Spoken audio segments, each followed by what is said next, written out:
ఇలా చూడండి భయ్య, ఇక్కడ కనిపిస్తున్న స్ప్లెండర్ ప్లస్ అయితే మనమైతే ఫుల్ ఇంజిన్ అయితే చేసాం. ఫుల్ ఇంజిన్ చేసిన 2 నెలల్లోనే బండి స్మోక్ అయితే వస్తుంది. మన కస్టమర్ అయితే వచ్చి చేసి 2 నెలలు అవుతుంది అన్న, స్మోక్ అయితే వస్తుంది చూడండి అయితే చెప్పాడు. మనమైతే ఓపెన్ చేసి అయితే చెక్ చేసాం.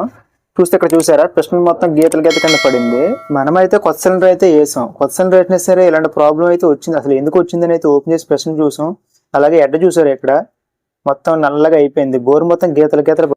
మనమైతే కొత్త సిలిండర్ అయితే వేసాం, కానీ ప్రాబ్లం అయితే వచ్చింది. అసలు ఎందుకు వచ్చింది? ఒకటే, కస్టమర్ ఏదైనా రాంగ్ డ్రైవ్ చేసి ఉండాలి, లేదా కస్టమర్ అయినా లూజ్ పెట్రోల్ అంటే కల్తీ పెట్రోల్ అయినా వాడి ఉండాలి, లేదంటే మనం తీసుకొచ్చిన సిలిండర్ లో మ్యానుఫ్యాక్చరింగ్ ఏదైనా తయారీలో లోపం ఉన్నా సరే ఇలా జరిగిద్ది. సరే, తప్పు ఎక్కడైనా జరిగి ఉండొచ్చు.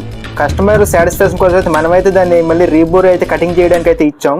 రీబోర్ కటింగ్ చేసిన తర్వాత కూడా మీరైతే ఈ వీడియోలో చూడొచ్చు, బోర్ మొత్తం డాట్ల కింద మొత్తం డ్యామేజ్ ఉంది. దీన్ని బట్టి మనకు అర్థమైంది ఏంటంటే మనం తీసుకొచ్చిన సిలిండర్ లో ప్రాబ్లం అయితే ఈ ఒక్క బండి అనే కాదు భయ్య, ఇలా చాలా సార్లు అయితే జరిగింది. మీకు కూడా ఇలాంటి సమస్య అయితే ఎదురయ్యిందా?